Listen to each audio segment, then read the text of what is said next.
Well, many of us like staying fit, going to the gym or working out at the house, and we're always looking for new ways to change up our fitness routine. And with us this morning is our 2 News fitness expert, Wes Cole, to answer our fitness questions.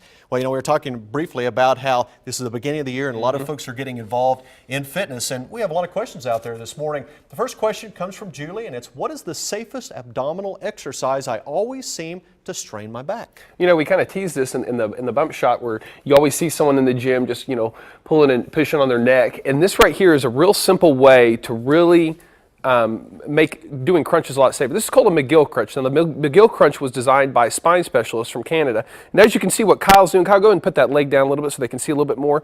What Kyle's doing is he's not curling his spine. He's just literally coming up.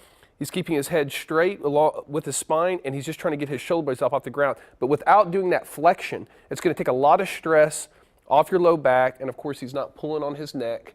3 or 4 sets of 10 to 12 reps. It might not look like much, but this will really isolate the abdominal area without putting a lot of strain on your neck. Thank you, Kyle. But you got to be real careful with crunches. We see people doing it all the time, and when it comes to abdominal exercise, it's more about quality over quantity. I'd rather see someone do 12 or 15 really good with good form than to do 100 very fast, because you can end up hurting yourself. And a lot of times people like to put their hands behind their head. Obviously, not only is that a problem, but it seems like it also really keeps you from working out the core muscles that you're supposed to be working on. And especially when you're going real fast. So, like I said, it's not a numbers game.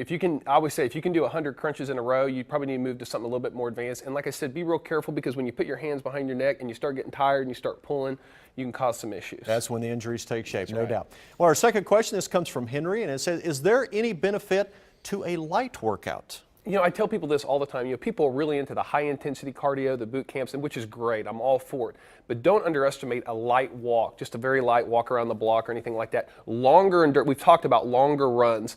They work your heart differently. And not to mention, too, it has a lot to do with recovery. If you work out real hard on Monday, Tuesday is going to suffer if you hit it real hard again. So you just got to, put in some lighter workouts. It makes a big, big difference. And remember, it increases that blood flow.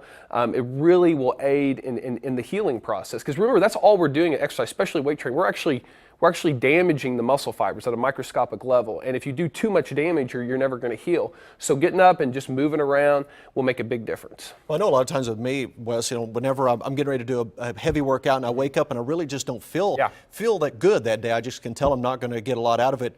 Kind of switching to a light workout could be the best thing for you. Yeah, it's called the human factor. I tell people all the time, listen to your body.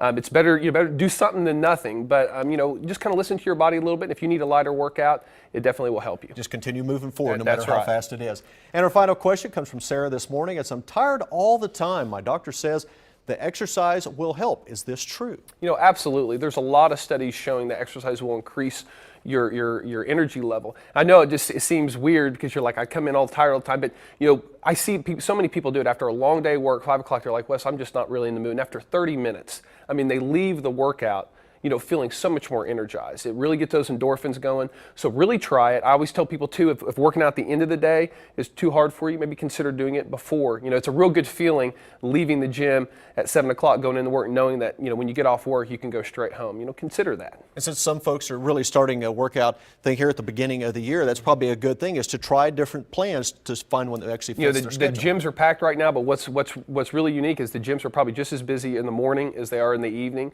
And is that for a reason? A lot of people like to work out in the morning, just get it over with. I'm busy starting at 6 in the morning, so it seems to work for a lot of people.